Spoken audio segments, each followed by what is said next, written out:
You know that movie, Jack Nicholson, A Few Good Men? He goes, you can't handle the truth. Well, God almighty, what are we raising? You know, in the Marine Corps, they're called pussies. I don't save money and I don't invest in the stock market. I am an entrepreneur. I can create my own assets. All right, here we go. Today we have Robert Kiyosaki, one of the best-selling authors of all time. The author of the Rich Dad, Poor Dad series, which has sold over 40 million copies. Well, thank you. Yes.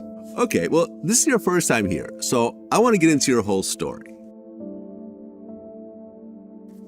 So you actually grew up in Hawaii. Correct. I was born in Honolulu, and when I was younger, my father moved to another island. Poor Dad moved to the Big Island. So we went from the big city to a small sugar plantation town called Hilo, Hawaii. And it's the farthest city south in America. So when I say to people I'm from the deep south, I really am from the deep south. You know, it's farther south than Florida. Okay. Your father was a professor, but what did your mother do? My mother was a registered nurse. And, great. I was very fortunate to have good, solid parents. And as you know, today, that's one of the things that's lacking in our society. Is a lot of times people are raised by single parents or whatever the case may be.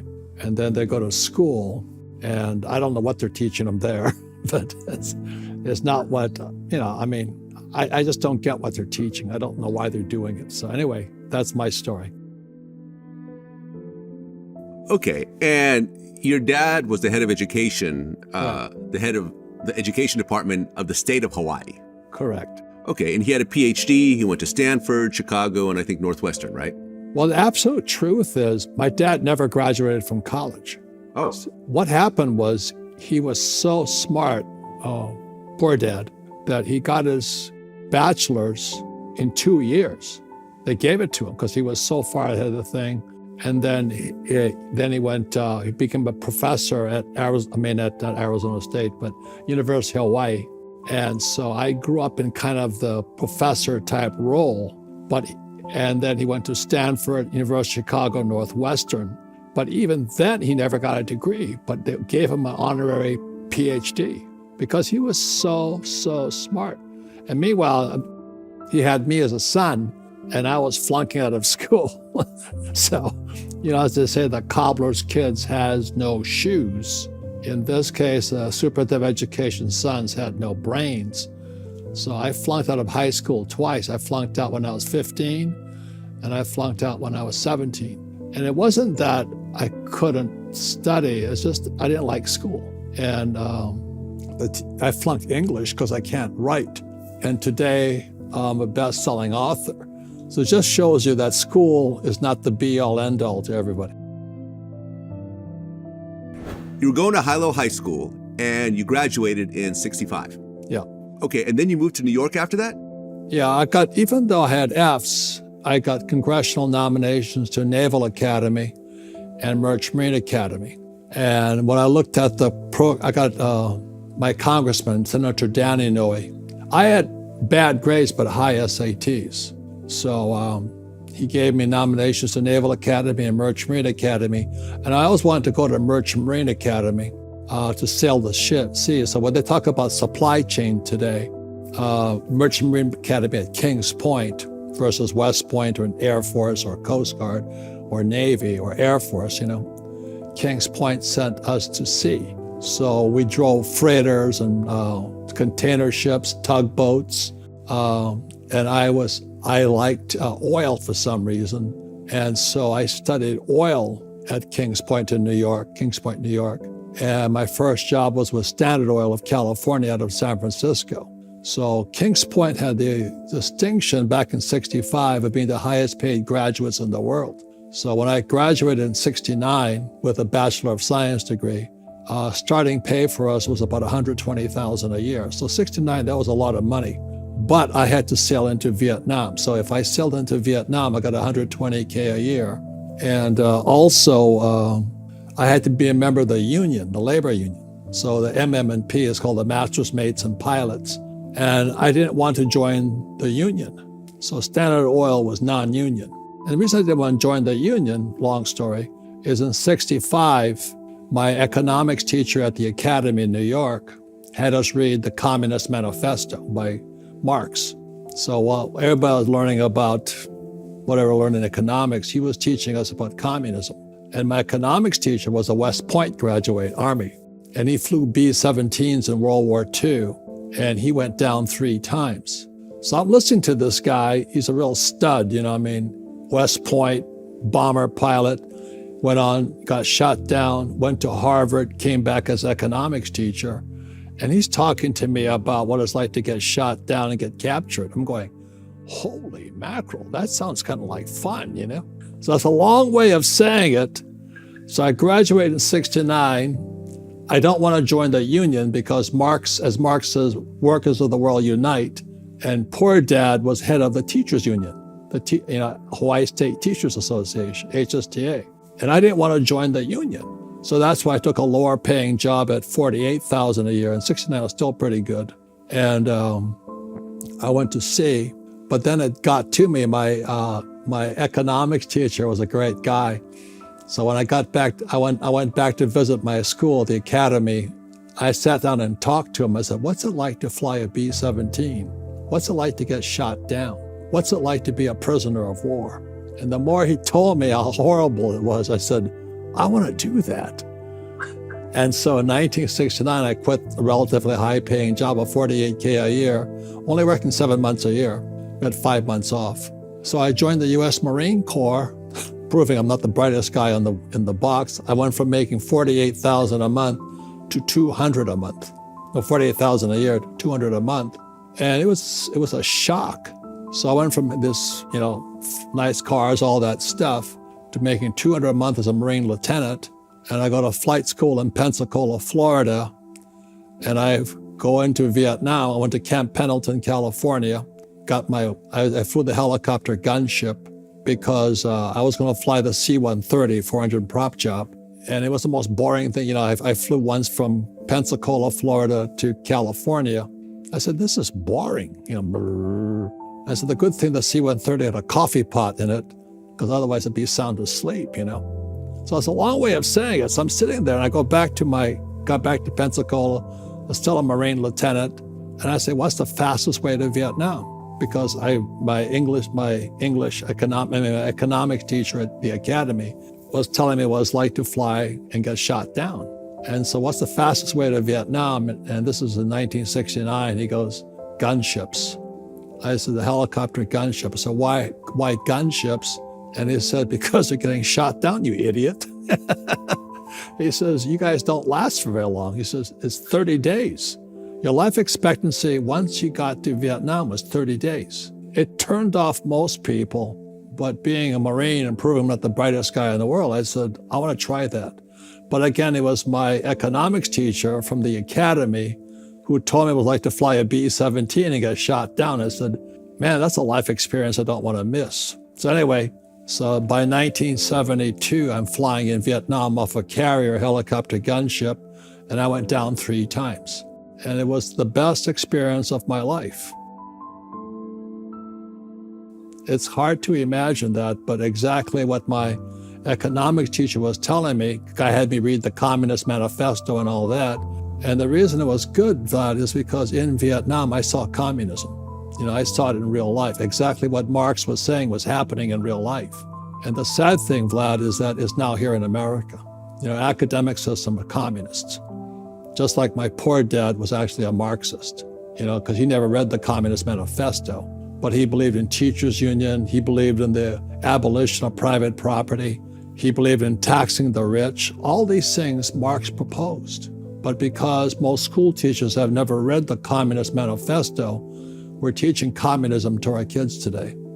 So that's my long way of answering my question to you, is why I'm so messed up. I mean, you got shot down 3 times in Vietnam. Did you actually kill anyone during the whole gunship era? Lots of people. Okay. But any idea how many, if you were to guess? Well, I was also what's called a FAO, Forward Observer. And so I flew my job was to call in strikes. And one thing about the U.S. By the way, this is I wrote this book here. It's called 8 Lessons in Military Leadership. And that's my co-pilot there, and that's me there. We're young kids, we're like 25 years old, making $250 a month, flying the gunship there. And so what we would do is we'd call in the U.S. military. And when you listen to how powerful the U.S. military is, one carrier squadron, we have 7 carrier squadrons today, 2023. Each carrier squadron has more firepower than most countries do. And so when a little helicopter gunship goes up in the sky and they say we're going to call in an airstrike, you don't just call in an airstrike, you call in the Air Force, the Navy, the Marines, the Army. And what happens is we start coordinating it. That's what we're trained to do. That's what's called 8 Lessons of Military Leadership. And in just a few hours, we wipe out thousands of people, men, women, civilians, everything. The B-52s of the Air Force would come over and they just open their bomb bay doors, and then the Navy would pound them with 16-inch guns. And then the Marines would go in, the Army would go in via helicopters. So the reason I talk about the Communist Manifesto is I saw communism in real life. And unfortunately, it's inside America today. And that's my big concern. Okay, our school systems are communist. I hate to say that, but that's why we have postmodernist education in school today. I mean, my family, Japanese, were locked up in prisoner of war camps in California. And they don't talk about that. You were part of the actual internment camps during World War II. My relatives were, because I was in Hawaii, and my relatives in California were 100% Japanese. They got locked away. They had their homes, their farms, or everything taken away from them and locked up. And so my family, this is in the World War II, I had 5 uncles. The way we get out of prisoner of war camps, they volunteered to form the 442nd Infantry Battalion. This is back in World War II. And the 442nd Army Infantry Battalion became the most highly decorated infantry battalion in U.S. history. And the reason is because we want to prove we're Americans. We weren't, the Japanese bombed Pearl Harbor, but we're Americans. So I had 5 uncles fight in Europe against the Italians and the Germans. And I had 2 uncles fight against the Japanese in World War II. And one uncle was captured and he got put in a POW camp. So the Japanese are very, very, and they don't talk about that one, because they locked up American citizens. And my uncles in Europe were the guys that freed Buchenwald, which was a Jewish prisoner of war camp. So our family has been fighting for most of it's part of our heritage. My class is samurai class. So we like to fight. So that's why I went to Vietnam so long. I thank you for the time because I don't get to explain that too often. But that's why I show you this here, 8 Lessons in Military Leadership. The Marine Corps and the Academy taught me a lot about life. That today in our, those woke schools and those snowflake schools, you can't hurt somebody's feelings and all this. Well, God almighty, what are we raising? In the Marine Corps, they're called pussies.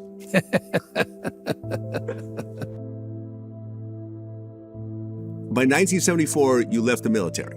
I got more than left. I got court-martialed. Oh. I have disciplinary, like Trump, he and I are good friends. We had disciplinary problems. So in 74, I was a Marine lieutenant, and I was stationed in Hawaii at the Marine Corps Air Station, Kaneohe Bay, Hawaii. And I started using my helicopter for fun and profit. And the Marine Corps did not take kindly to that. So I got my second court-martial. And well, it was the best thing that happened to me but it was good because I am now a stickler to obey the law, if you know what I mean. I was breaking the law. I mean, there's no way about it. You know that movie, Jack Nicholson, A Few Good Men? He goes, "You can't handle the truth." Yeah, that's a classic line. So I was a Marine lieutenant sitting there, and the prosecutor, Captain Abrams, he says, "Hey, tell us the truth." And I was so sick and tired of lying, Vlad, because when the military comes down on you, they come down on you. And the investigations are tough. So I sat there one day, I couldn't stand lying anymore. So I said, Captain Abrams, I said, I'm going to tell you the truth. So I sat there for 3 hours, Vlad, the whole truth, nothing but the truth. At the end of it, I said, how many years will I get? And he just smiled at me, this little Jewish captain. He looks at me and goes, son, thank you for telling the truth. You'll have an honorable discharge in 6 months. And that's when I learned, Vlad, one of the most important lessons in life, the truth can set you free. And ever since then, I'm kind of a stickler on it. When I catch somebody lying, I get a little bit upset, because it doesn't do any good. So the Marine Corps was the best thing, but it took me getting court-martialed and coming to the truth, then getting kicked out. It gave me an honorable discharge. So it was a great experience all around, so that's how I learned I learned the hard way. Okay, so after the military, your first job was with Xerox? Correct. And the reason for that is if you're going to be this is 8 Lessons in Military Leadership Entrepreneurs. My rich dad said to me, I said, what do I have to do to be an entrepreneur? Because my poor dad wanted me to be a pilot, fly for the airlines and be an employee. And I didn't want to do that. He says that my poor dad says, become an employee, fly for United Airlines, which my classmates did, and then get your PhD. And I went, I don't want to do that. So I asked my rich dad, what should I do? He was my best friend's father. I want to be an entrepreneur like him and an investor. He says, you have to learn how to sell. Well, this is the interesting thing, Vlad. My poor dad and my family, because they're all PhDs, right, teachers, they thought salesmen were the scum of the earth. So when my rich dad said to me, you have to get a job in sales, I had to go against my poor dad again. Do you know what I mean? It's like the PhDs think salesmen are scum. So I went, oh my God, so I argued and bitched and moaned with my rich dad. And I said, I don't want to learn how to sell. I don't want to sell. Tell me something. Tell me what I can do. I'll go back to school. He says, you have to sell. And finally, rich dad said to me, he says, because I was arguing, he says, Robert, how's your sex life? Well, after I couldn't fly him into the deserted islands in Hawaii, my sex life was none. So I looked at my rich dad and I said, I don't have a sex life. Because you can't sell, you idiot. So with that, I went against, my poor dad's wishes, PhD, Stanford, University of Chicago, Northwestern, and I got hired by Xerox to learn how to sell. And so again, my poor dad was all upset because I became a salesman. So, that's the cultural difference between a rich man who is an entrepreneur and a poor man who is a PhD at schools.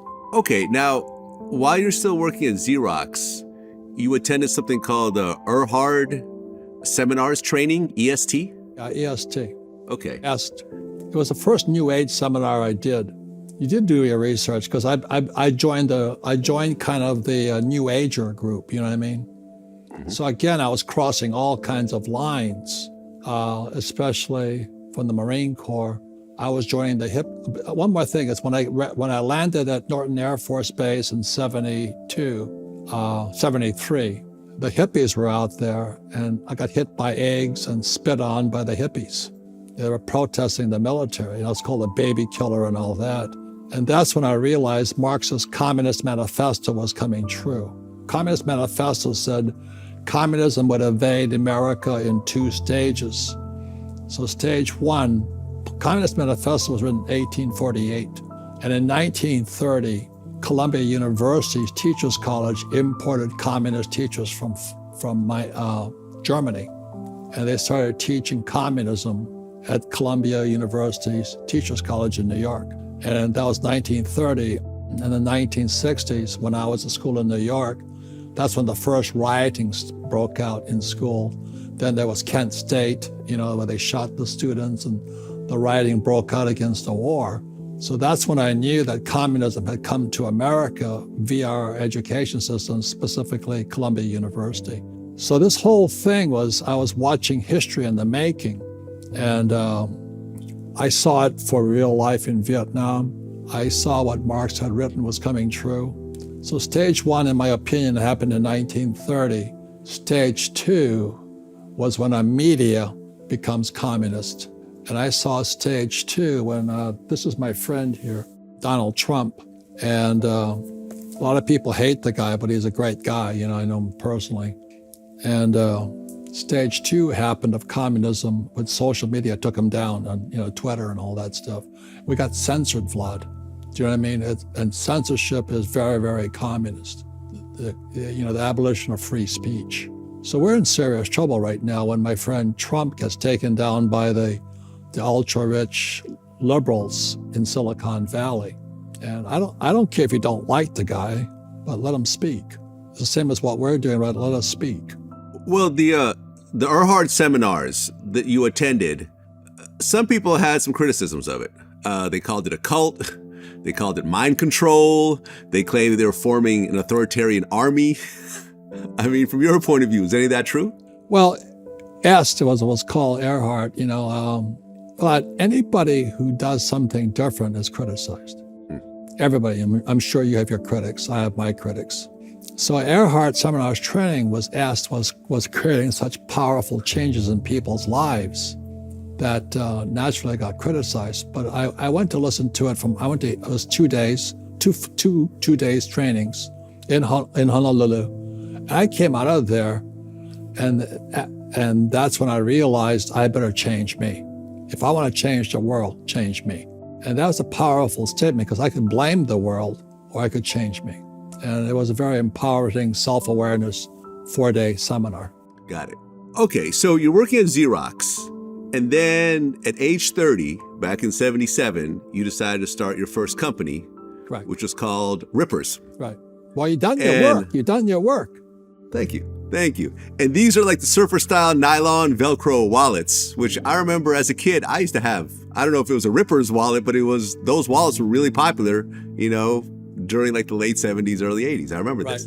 Okay, so you started this company, and what happened with this first company? Well, it was wasn't my first company, but when I was at the academy in New York, we were a #1 sailing school in America, on Long Island Sound.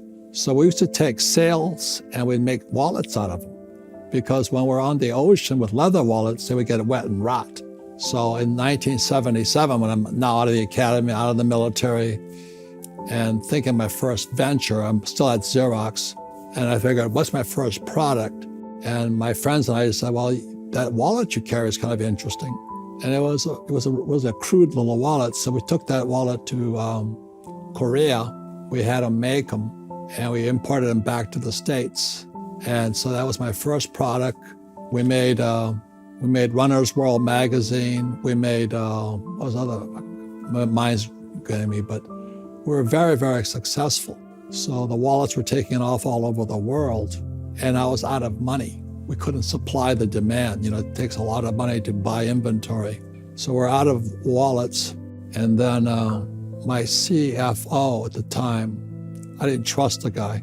But anyway, because he was willing to work basically for free, his name was Stanley. So he said, raise some money. So I raised another $100,000 from my poor dad. My poor dad second mortgaged his house. He's a good guy, my dad was. He says, if this is what you want to do, be an entrepreneur, I'll support you. Rich Dad turned me down. He says, why should I give you money? You're an idiot.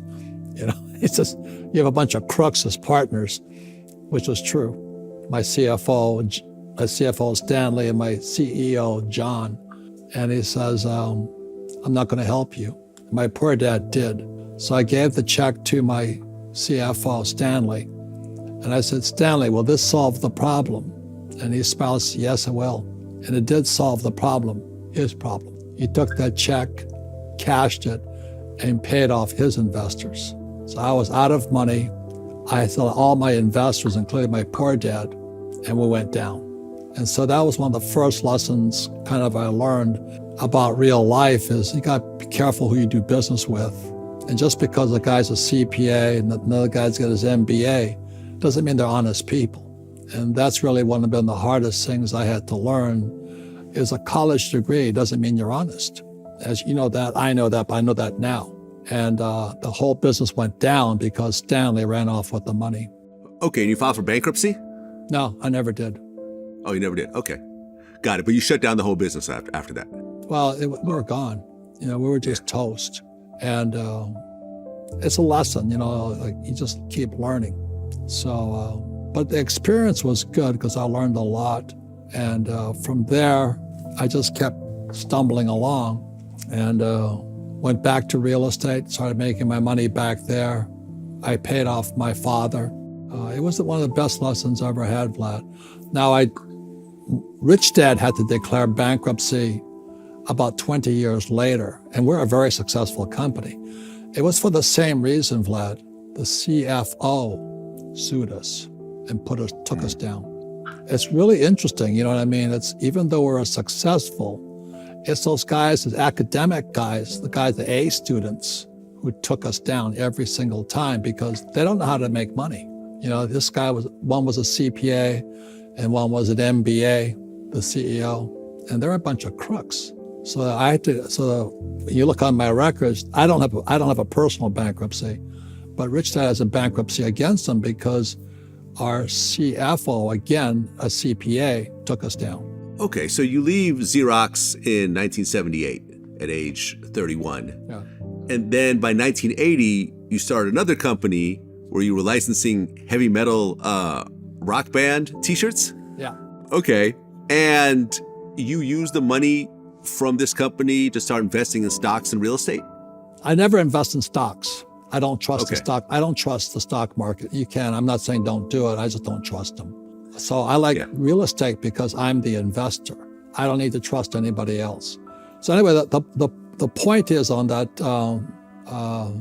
I got into heavy metal simply because there was this company called 98 Rock in Honolulu. And they had a nice logo, 98 Rock, this was in the 80s, I guess. And I got into 98 Rock. We took that brand worldwide, just 98 Rock, FM Honolulu. And then a band called Pink Floyd called me. And they had the book, the music, Teacher, and The Wall, and all that stuff. So the rock bands contacted me. And there was another band called Judas Priest, Iron Maiden, Van Halen, Boy George, and The Police. So suddenly, Vlad, out of pure luck, I was in rock and roll.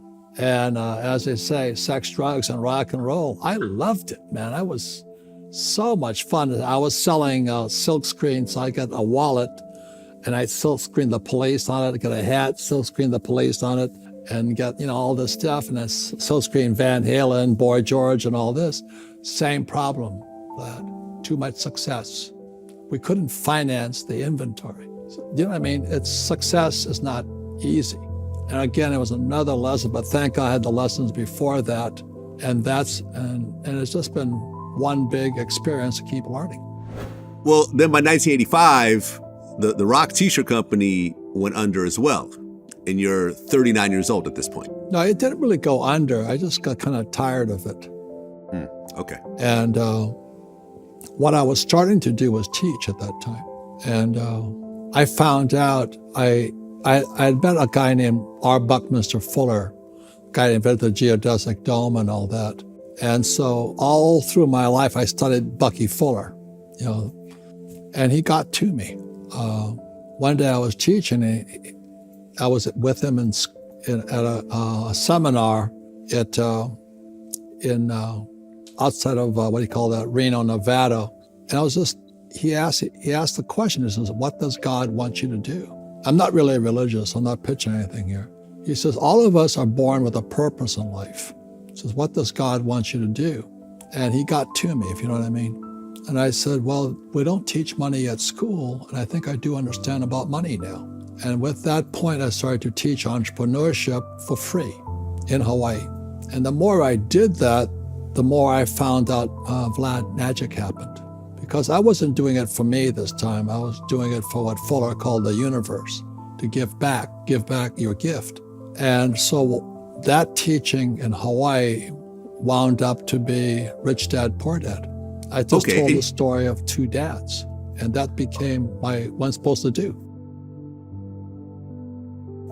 Okay. Well, I mean, before you actually, published the book, you started a firm called Money and You? Yeah. I didn't Okay. start it. I was just teaching for it. Exactly. So you're basically teaching about financial education, but at that time, what really made you qualified? Because you had two businesses that ultimately, you shut down, but you're teaching people finance. So was there a little bit of a, sort of a hill to get over to try to prove to people that you actually knew what you were talking about at that point? Well, that's a very good question. We taught via games. And what we were teaching, again, Money and You is about the teachings of Buckminster Fuller. And our schools teach us not to make mistakes. And what Fuller says, we learn by mistakes. A baby can't learn to walk unless they fall down. So the reason many people fail in life is because they're afraid of failing. So I was a little student teaching the game, teaching from another instructor. And I was just teaching games via games, encouraging people to make mistakes and how to learn from your mistakes. So that was the process. So it wasn't about me getting smarter, making them smarter. It was basically teaching them how to make mistakes and get the principles. Like if you're a baby and you fall down, you learn something. So my biggest lessons was learning from people I thought were smarter than me, like the accountants and the attorneys. And they turned out to be crooks. Do you know what I mean? It was my lesson because I thought, like my poor dad was a PhD, I should listen to him, but he was poor. But people listen to poor people, if you know what I mean. And my poor dad lost everything because he ran for lieutenant governor of the state of Hawaii as a Republican. And when he lost the election, the governor fired him, basically saying, "You'll never work again." So when my poor dad lost everything, he lost his pension also. And so out of all of these life experiences came Rich Dad, Poor Dad, but it was teaching people how to make mistakes. Yeah, this almost reminds me of, I think, a quote in Warren Buffett's book that I read a while back. He said that Wall Street is the only place on earth that someone takes a train to give someone financial advice who drives a Rolls Royce. That's one of my favorite sayings also. In other words, these guys who are financial planners are sales guys. They're not rich people. They're not really investors. Right. And so I'm not saying it's wrong, but I don't have a 401k. I don't save money, and I don't invest in the stock market. I am an entrepreneur. I can create my own assets. Yeah. I mean, me personally, I'm a stock guy, and I do my own investing. But I remember in the very beginning when I first got some money, I got a financial advisor, and I remember in our first meeting, the first thing I said was, "How much money do you have? What's your net worth?" And he kind of was shocked. He said, "No one's ever asked me that before."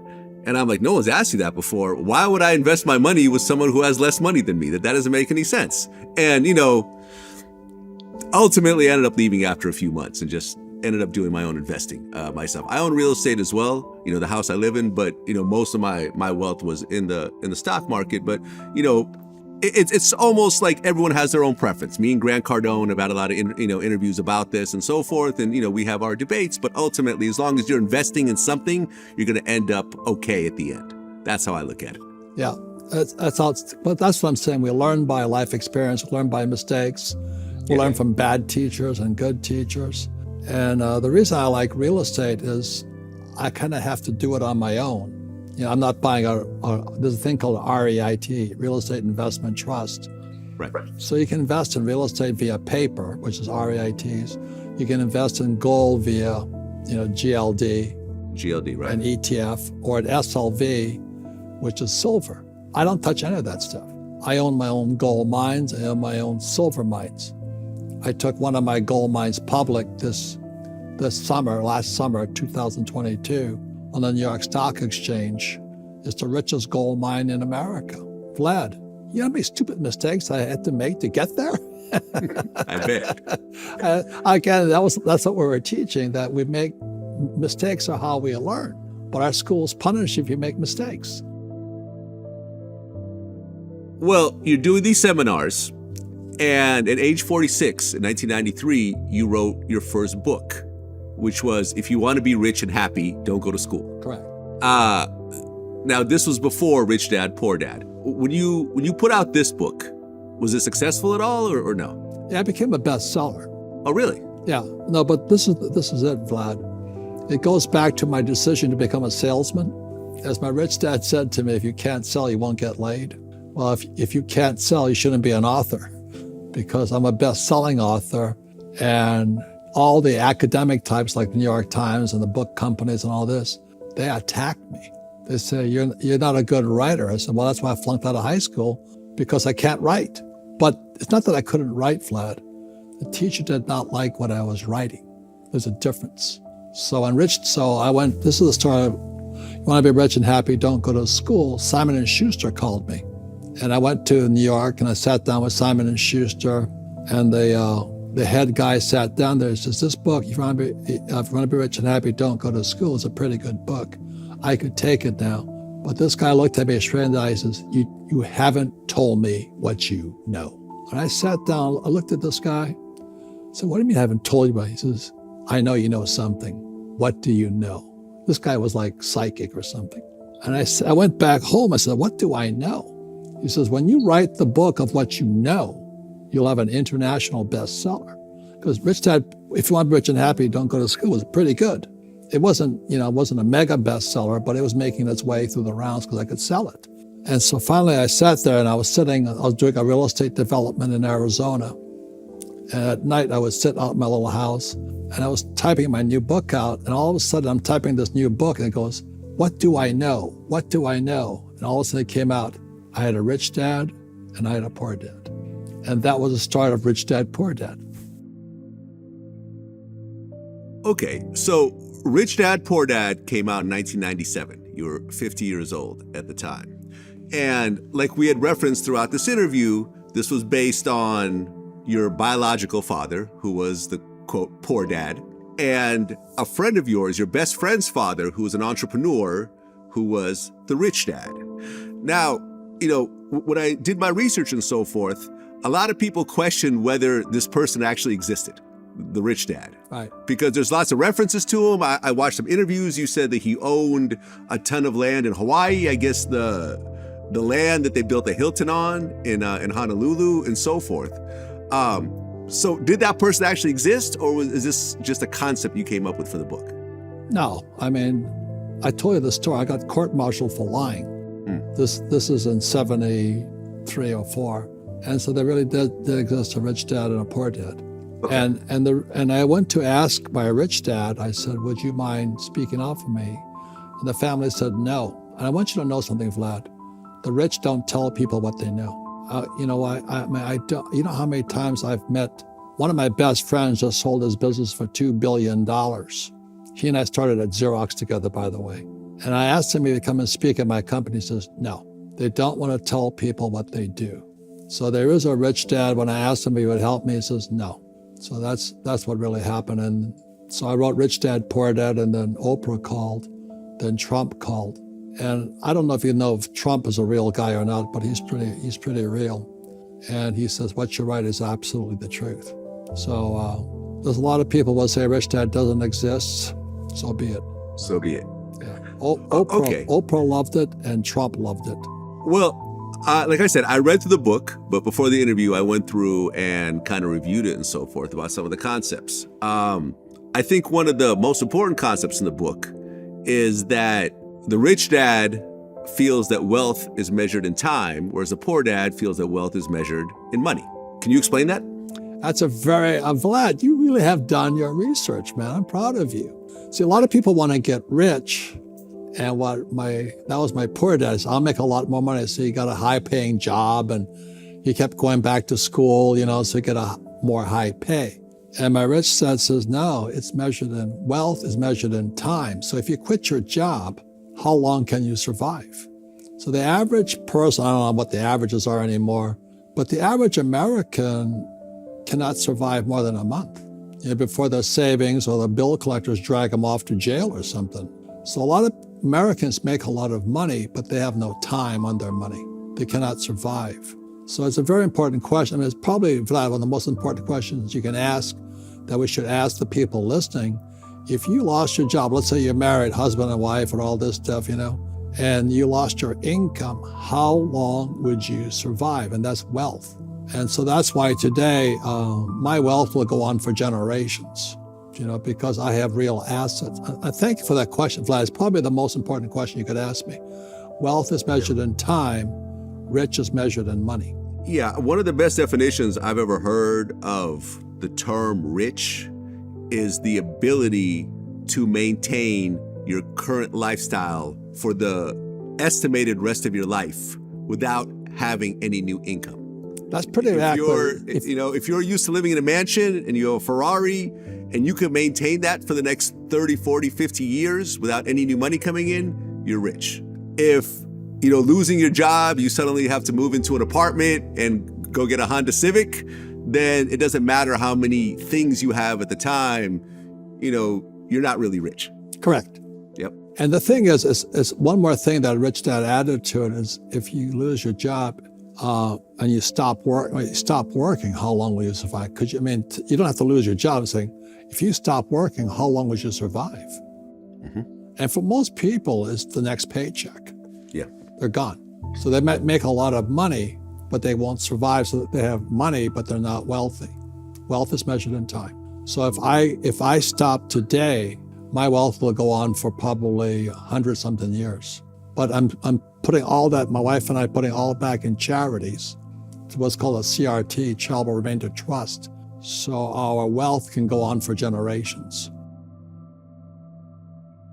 Well, another concept that you covered in the book was knowing the difference between assets and liabilities. Now, me growing up in, an immigrant household, I was always told, buy a house as soon as you can. Your house is your greatest asset and so forth. And I remember, before really I got into my stride with my current company, I had bought 3 pieces of property. I first got a condo, then I bought a house, then I bought another condo. And by the time I sold each of them, I maybe broke even.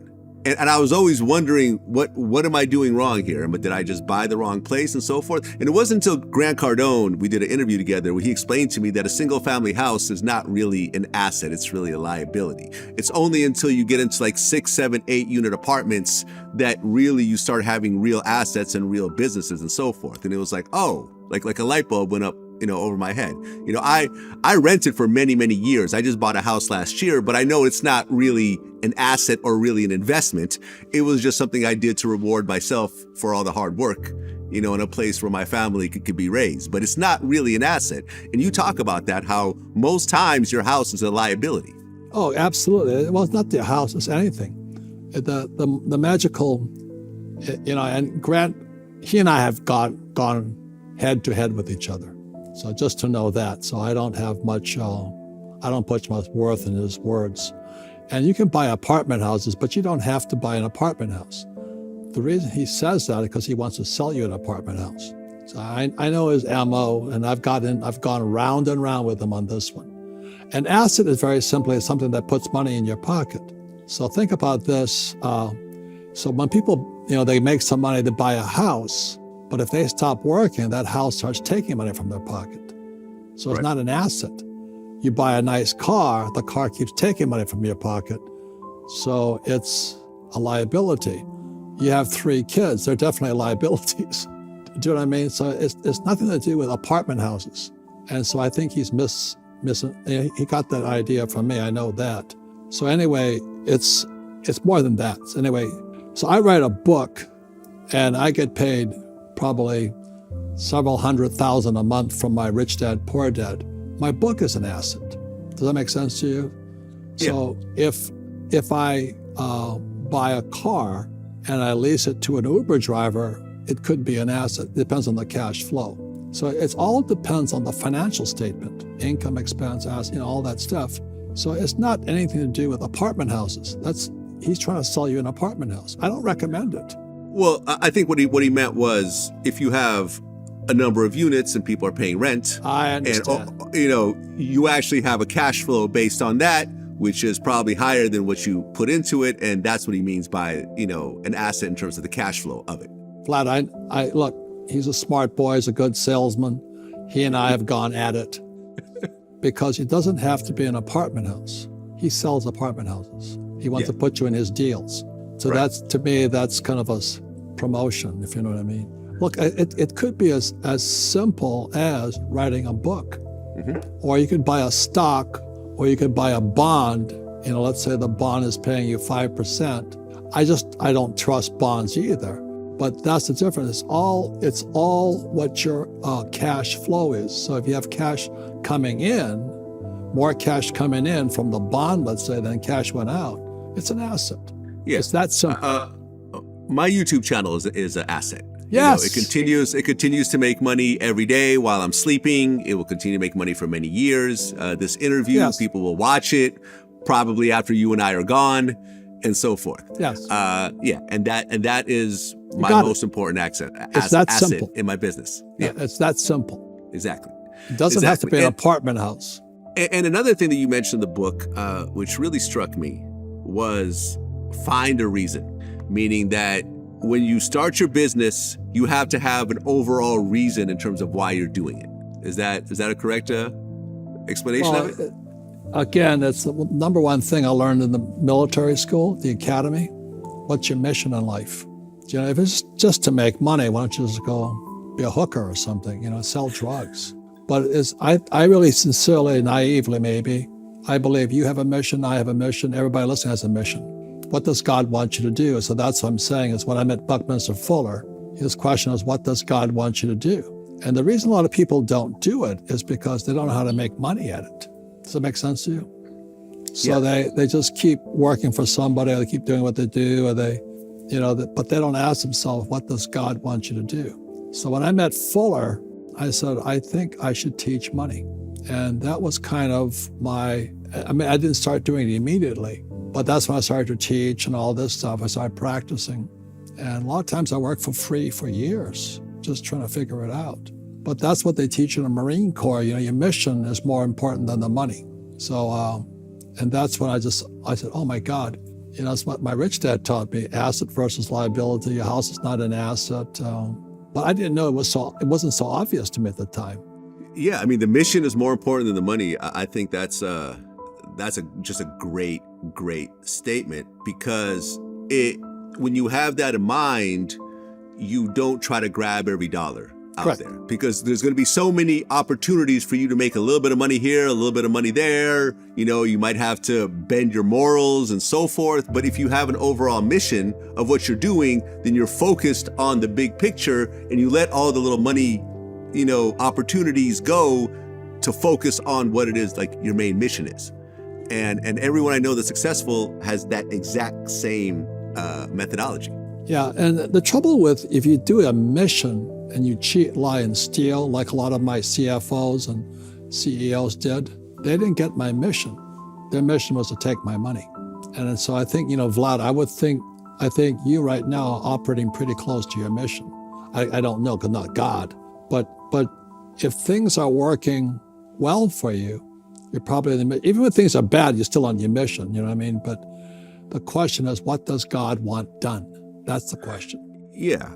My mission, after it took me a few years to kind of figure it out, was to document important people, their life stories of this era. Wow. That's it. Now, when you wrote Rich Dad, Poor Dad, like I said, you've already had a book that was successful, but when you wrote this, did you think, oh, this is going to be world changing and this is going to be my biggest project ever, or it was just another book for you? No, that's like I said, I flunked out of high school because I couldn't write. And it wasn't because I couldn't write, it's because the teacher didn't like what I was writing. But I was just doing what Bucky Fuller said. He says, what does God want done? And it was that the editor in New York for Simon & Schuster says, when you tell me what you know, you'll have a bestseller. So I was close with, if you want to be rich and happy, don't go to school. But that question, tell me what you know. And I think that's a good question for everybody listening to your program, Vlad. What do you know? What do you know that maybe schools don't recognize? Do you know what I mean? What sits inside your soul and say, I need to talk about this, I need to do this, I need to do that. Does that make sense to you? Yeah, absolutely. Absolutely. Well, when the book came out, it ended up on the New York Times bestseller list for 6 years. Boom. Now let me show you something. This is Publishers Weekly. It's this month, 2023, February. Mm-hmm. Publishers Weekly is the Bible. Rich Dad, Poor Dad, #1. 25 years, Vlad. I know. 25 years. You know, I wish my English teacher was alive. I'd rub it in his face. 25 years, still number one. That's impossible. All over the world. Yeah. And I still can't write. I mean, you know, I flunked out of high school because I can't write. And it's not that I couldn't write. The teacher didn't like what I was writing. Right. Well, you even said in one of your interviews that writing is not your passion. It's just a means to what you're trying to do overall. What does God want done? With your business. What does God want done? You know, a lot of people do it. You know, they volunteer for social work or volunteer work and all this. It's what would you do for free forever? Do you know what I mean? That's what it comes down to. I would do this with you forever. Yeah. I mean, having conversations with people like yourself is something that I would do even if I wasn't getting paid. Yeah. So yeah, exactly. On the same page here. Okay. So the book comes out. Was the interview with Oprah, is that what kind of put it over the top? That was one of them, but I was already on the bestseller list. Ah, okay. Do you know what I mean? The way it happened was, it goes back to being a salesman again, is I wrote Rich Dad, Poor Dad, and I was thinking, I said, who else is doing the same kind of work I'm doing? In other words, you and I are not alone, right? So who else can I support? So you're supporting me, I'll support you. And I was very much against network marketing. You know, the pyramid scheme, all the things they say about it. So my friend told me to shape up and shut my mouth and go check them out. So when I checked out network marketing, I said, oh my God, they're doing what my rich dad told me to do, is learn how to sell. And you see, the hardest thing in life, Vlad, is rejection. How do you handle when somebody rejects you? So I went to an Amway meeting and I sat there going, oh my God, they're teaching people what Xerox was teaching me. How do you handle rejection? How do you keep your cool? How do you keep pitching? So in my little book, Rich Dad, Poor Dad, I put an asset is a network marketing. It's assets, liabilities. I said, you build a network marketing business, it's an asset. So when I published Rich Dad, Poor Dad, nobody would buy the damn book. And so I put it in my friend's car wash in Austin, Texas. And guess who bought the first book? An Amway distributor. and he was an orthopedic surgeon, and he's still a good friend of mine. And he bought the book, and he says, oh my God, he read the book, and he sent it up to his upline in Dallas. He bought it in Austin, he sent it to Dallas, and the diamond in Dallas called me up, and he says, pretty good book you got there. And he says, would you mind speaking to my group? So again, it was because I was supporting people doing the same work. Does that make sense to you? Mm-hmm. And so I started teaching at Amway conventions. And guess what? The book went to the bestseller list. And then Oprah found it, then Trump found it. And it was because I was just supporting people in the same kind of mindset, should I say. But it goes back to, if you can sell, you're better off if you can't sell. Well, Will Smith said that he actually taught his son about financial responsibility through your book. Yeah, Will Smith's a great guy. I met him and we had a great time, you know. And the most important thing, and he teaches his kids. And today, I'm 76 this year. And I meet young people come up to me and says, my dad gave me your book. My grandfather gave me your book. And you know what? That's better than all the money in the world, Vlad. It's worth more than all the money in the world. Well, in 2006, that's when you and Donald Trump actually collaborated on the book, Why We Want You to Be Rich, 2 Men, 1 Message. Boy, you've done your work. This is this book right here. There we go. So, I mean, he's a great guy. I mean, I know he says things he shouldn't say, but his sons and I became even better friends, Don Jr. and Eric. And you can tell the people from their children, if you know what I mean. So when I meet people with screwed up children, it means there was something screwed up in the marriage, probably. But Donald Trump, you know, I was supposed to write the 3rd book with him, and so I forgot, it was 2015 or something. I said, no, I'm going to run for president. And like I said, my poor dad ran for lieutenant governor for the same reason. And I went, right, because, well, in 2011, you guys wrote the 2nd book, which is Midas Touch, Why Some Entrepreneurs Get Rich and Why Most Don't. Midas Touch, sure. There we go. And it's all to educate, you know what I mean? The same thing you and I do. We educate. Oprah did the same thing. I don't think Oprah would support Donald Trump, but anyway, we do it because our heart says to do it, and we're good at doing it. Well, when you have this much success, there's always going to be criticism. Of course. One of the criticisms is about, not getting a formal education and so forth. And the criticism basically goes that if you look at almost every study out there, they say the more education you have, that will translate into a higher net worth. When you look at, for example, people who have a high school diploma versus people that have a college diploma, they make roughly $1 million more with a college diploma than with a high school diploma. There's always going to be exceptions. There's always going to be the Bill Gates who drop out of Harvard and, the high school dropouts and so forth who become billionaires. But as a whole, education, there is a correlation to your overall earning potential through your lifetime. Would you agree with that or disagree? The only question I ask, I don't agree or disagree. Education is very important. You and I are educators. Right. Yeah. I have a college degree from UC Berkeley. I have a computer science degree, for example. Right. And, when I look at my company, I remember at one point I thought, I should have wasted my time at Berkeley. I should have just gone into music right away or entertainment, and I missed a head start. But now, when Vlad TV is 15 years old, so much of Vlad TV is a tech company as much as it is a content company. And what I learned at Berkeley has translated and given me an edge over all my competitors who don't have a engineering background. So for me, I think education is very important. And I don't feel like I wasted my time or my money going to school. But you wrote your first book saying you shouldn't go to school. Now, what I'm saying is what the school teach you about money. Okay. And look, I grew up in a family of PhDs. So they're highly educated poor people. PhD stands for poor, helpless, and desperate. And that's why I talk about my father running for lieutenant governor, and he lost. He ran against the governor. The governor fired him and said, "You'll never work in this state again." So I'm in college at the time at the academy, and my poor dad is now broke. PhD didn't help him. And so I'll ask everybody this question is, again, what did school teach you about money? Answer is nothing. That's not a mistake, Vlad. It's part of the Communist Manifesto.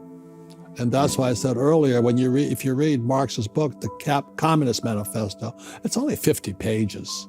You'll find out though, the first things that there was, and this is 1848, Marx says, communism would invade America in 2 stages. Stage 1 happened in 1930, this is my opinion, because he was already dead by 1930. It's happened when Columbia University's Teachers College invited in Marxist teachers from Germany. And then I believe, it's my opinion, and I'll take the heat for this. It happened in 2020 when my friend Donald Trump loses re-election to this guy, where in the world is Joe Biden. I think Biden's one of the biggest criminals we've ever had, the Biden crime family.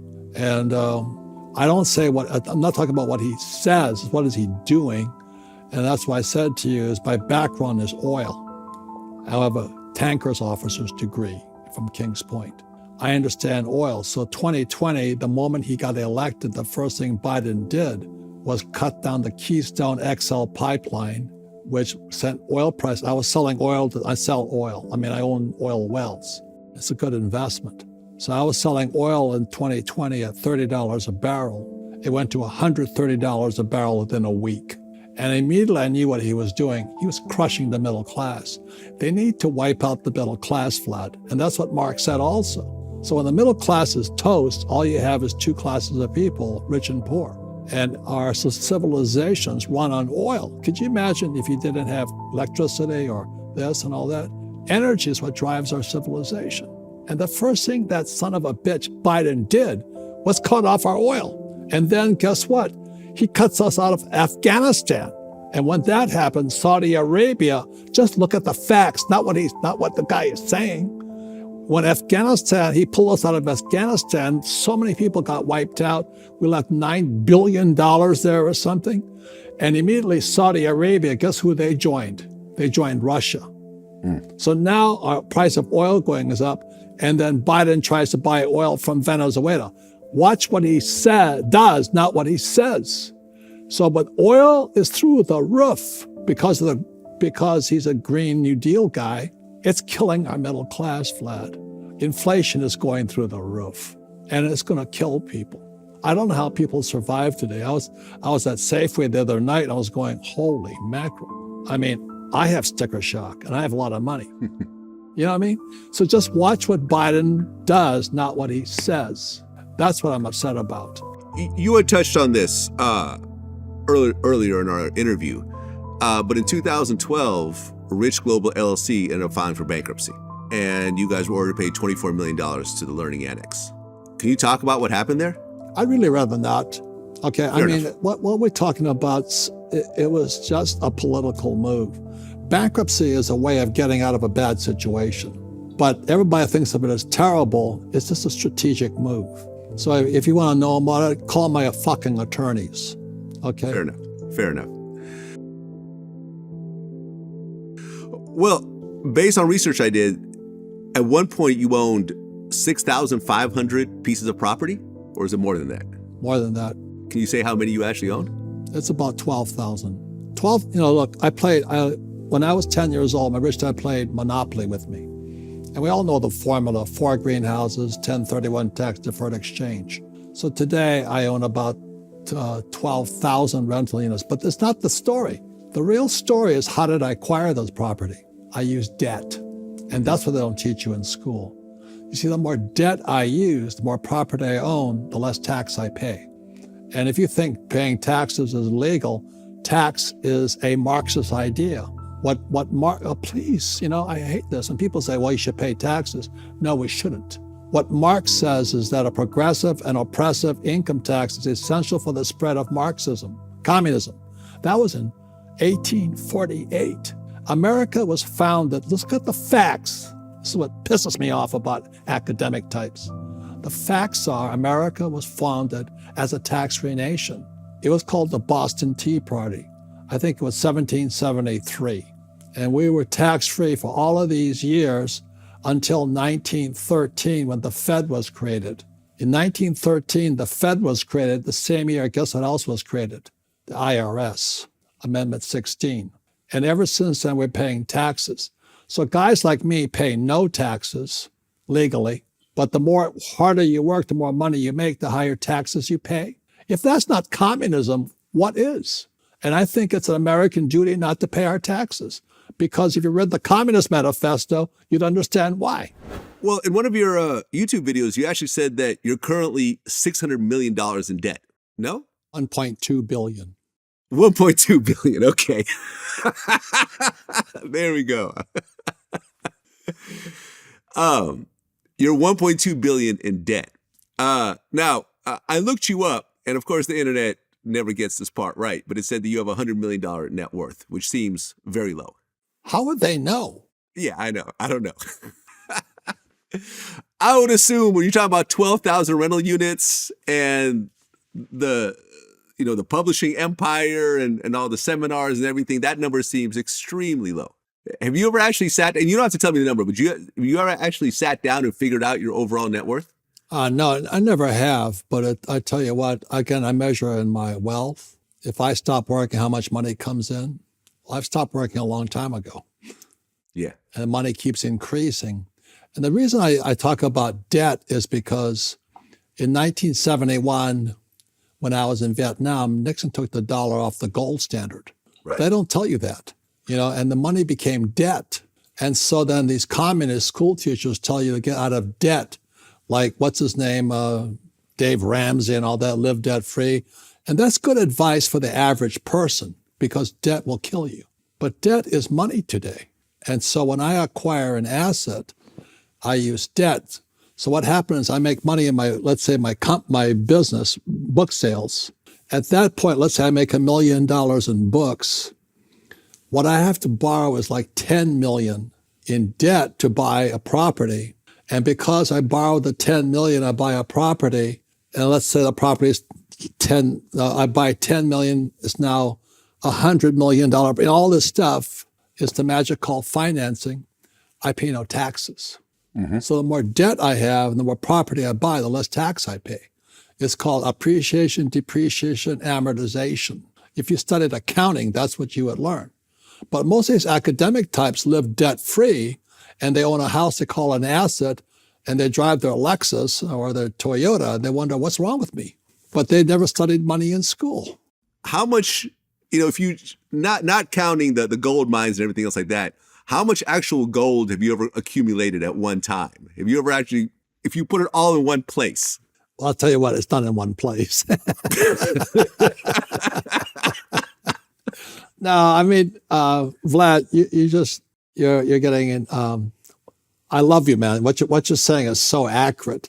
Let me go back to something, okay? I use debt as money, okay? But I only use debt to buy assets. A lot of people use debt to buy liabilities. So I drive a Ferrari. Guess what? It's paid off 100% because it's a liability. I drive a Rolls Royce. It's paid off 100% because it's a liability. Now, so I use debt as money, and I don't save cash because in 1971, the dollar became debt. Tricky Dick Nixon took us off the gold standard. So at that point, I save gold.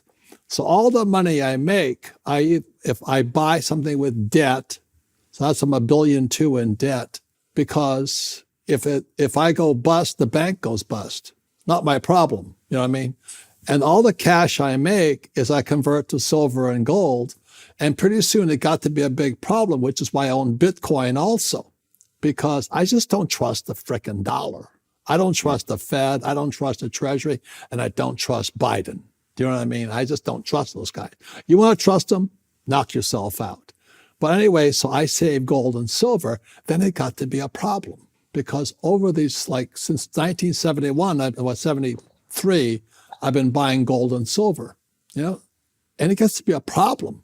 And then what happened in 1933, if you know history, is FDR confiscated gold. So can he do it again? Possibly. Not him, but, Biden could. So I don't keep my gold inside this country legally. I use the words legal. I hire attorneys and all that because I don't want to go to jail and dance to hula for some boy. You know what I mean? I'm not into this transsexual stuff. I don't want to go to jail and spend time with boys. So that's why I get my gold and silver outside this country legally. Everything is done legally. I hire the best accountants, the best attorneys. But I'm saying what now you're hitting on it. I don't save cash. I use debt. And when I use debt, I save gold and silver. So why do you prefer an investment in gold versus stocks? I don't touch stocks, that's why. Okay, so you're just anti-stocks altogether. Well, I don't know if you just read Buffett's last report. He says, what's happening to our CEOs? They're lying. Why would I trust a CEO, which I don't trust them anyway? So just look at his last report. And he says our CEOs are lying. Another thing that's happening, just FYI, is the Fed is printing all this money, but also what happened is the FDIC, Federal Deposit Insurance Corporation, is now terrified there's going to be a run on the banks. In other words, people are this is 2023, they're so afraid that there's not enough money, they're going to start yanking the monies out of the banks. So at that point, watch what happens. Look at the stock market is crashing like a rock today. There's 3 basic asset classes. Just look at the facts. Don't listen to me. Stock market is going down, real estate's going down, and cash is going down. Just look at the facts. Don't listen to me. And so this here is a 1964 silver dollars, Kennedy on it. 1964, it was a guy named, Johnson, I think, took silver out of these coins here. So this little silver coin today is worth $10. I can go to any coin dealer and change it for $10. So F you, Buffett. You know what I mean? He's good at stocks. No, I mean, he's a very smart guy. He's a multi-billionaire, but he didn't invest his money. He invests your money. I don't need to trust Buffett. That's all I'm saying. I trust me. And if you don't trust you, give it to Buffett. Okay, fair enough. Yeah, and Or give you're it to right. Grant Cardone. Warren Buffett had insurance companies, and he would take the premiums and he would invest them into stocks and so forth. I know how this works. No, you're right. That's a good point. You have a very high net worth, and you have 4 kids. I have 2 kids. I don't have a high net worth. I don't measure net worth. Okay. Well, But you have a lot of measure assets. I just Okay, measure cash. I measure cash flow. Okay. Well, ultimately, you have a lot of money and you have 4 kids. Is that right? No, I have no kids. You have no kids. I still don't have sex. That's why I'm trying to figure that one out. No, I'm only kidding. Okay. No, my wife and I you- decided not to have kids. Oh, By okay. Well, I choice. guess the internet messed up. Do you have a plan past your lifetime in terms of what to do with the money that you've accumulated Yeah, I over your already said lifetime? that. I already said that to you. Is we're going to set up a foundation Uh-huh. via some of the. There's all these vehicles for with which you give your money to. So we won't pay any taxes at death either. So there's death taxes. Middle class pays taxes. I don't pay taxes. So right now our money is stashed and it's called the CRTs, Child Remainder Trusts. And when I'm 10 years older than my wife, and when she passes, all of that will go to probably what's called the Rich Dad Foundation or something. So it'll go on for perpetuity. Like I said that earlier. We have a plan for our money all the way through, and our job is not to make sure the Internal Revenue Service doesn't get it. Was there a reason why you decided not to have kids? Was that Yeah, a conscious it's just been decision or it just happened? I'd be a terrible father. That was the main reason. I'm a U.S. Marine. I wouldn't want to have a SOB like me as a dad. So that's the honest God truth, Vlad. I am. Both my dads were tough guys, and most kids can't take it. A bunch of snowflakes today. Well, you're very pro Bitcoin. I mean, you kind of put Bitcoin in the same basket as gold and silver. And when you looked at what happened, like for example, FTX, and you look at the manipulation that has happened in crypto, the pump and dumps and everything else like that. Do you feel that crypto is here to stay and it is a good asset to hold on to, or are you still a little bit unsure these days? Well, please be careful when you use the term asset. The thing with Bitcoin is this: it's like anything. It's not when you sell; it's when you buy it. My rich dad, your profit is made when you buy, not when you sell. I don't sell any of my properties. I sell nothing because then I have capital gains tax. So with Bitcoin, it went up to 20,000, and I watched it drop down to, I think, 1,000, let's say. At that point, it became a technical trade. There's fundamental investing and technical trading. When I saw that thing start climbing back up, I said, I watched it at 6, and I said, I think 6 is the number. So I backed up the truck on 6,000. So today, I think Bitcoin is what, 20,000? Yeah, Bitcoin's at 23,000 now, but it got as high as 60,000 at one point. Yeah, but I don't buy at 60. Right. So anyway, I bought it at 6, and I bought a whole pile of it. Same as I buy gold all the time. I don't save dollars. I save gold, silver, Bitcoin, Ethereum. And I don't just say I like the stuff, but it seems to hold its value. And Buffett called Bitcoin rat droppings or something like that. I'm going, well, he's a stock guy. Grant Cardone buys apartment houses. You don't have to buy apartment houses. You can buy a bond, and bonds are going down right now. Do you know what I mean? You just got to be smarter. I don't have bonds, by the way. But anyway, there's so many things you can buy. The biggest question is, how smart are you with your money? And what does school teach you about money? Nothing. And you wonder why school teachers are broke? Because they don't know nothing. My whole family are school teachers. Good people, nice people, Marxist, but good people. I don't care if you're a Christian, a Jew, a Buddhist, or Israeli. I don't really care. Just show me the money, as that show says. Yeah, I actually found the quote. Warren Buffett said cryptocurrencies basically have no value and they don't produce anything. They don't reproduce. They can't mail you a check. They can't do anything. And what you hope is that someone else comes along and pays you more money from them later on. But then that person's got the problem. In terms of value, 0. Hey, look, I'm not saying it's not a smart dude. He's a very smart dude, But Yeah. You can listen to Grant Cardone also. You can listen to me. You can listen to Dave Ramsey, who says live debt free. You got to choose your teacher. Sure. That's all I'm saying. Like when I was in Sunday school, I was like 8 or 9 years old, and the Sunday school there was a young teacher. This is in Hawaii, and she said, "Why were the 3 wise men wise?" And I said, I raised my hand. It's about 8 or 9 years old. I said, "Because they were rich."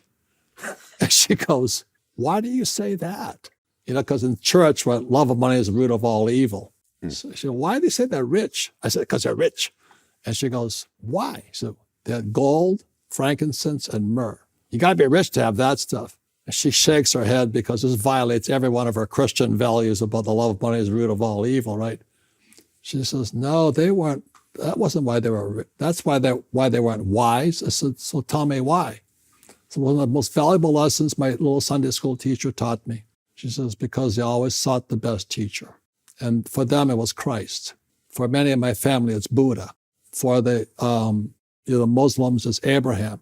For the Jews, Jews is Abraham. For the other guys, it's all this. So in real life, seek your teachers.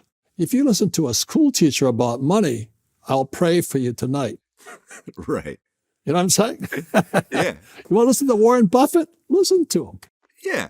Yeah. And I actually found the quote you talked about. He called Bitcoin probably rat poison squared. That's his exact quote. But back in 2018, he said that. But I bought it at 6. What did he buy it at? You know, let's give me a break here. Yeah. And it's not Bitcoin, it's blockchain. Blockchain, yeah. Blockchain is the key right now. Okay. Mm-hmm. Well, apart from your book, I read a lot of books myself when it comes to personal finance and so forth. One of my favorite books was The Richest Man in Babylon. Mm.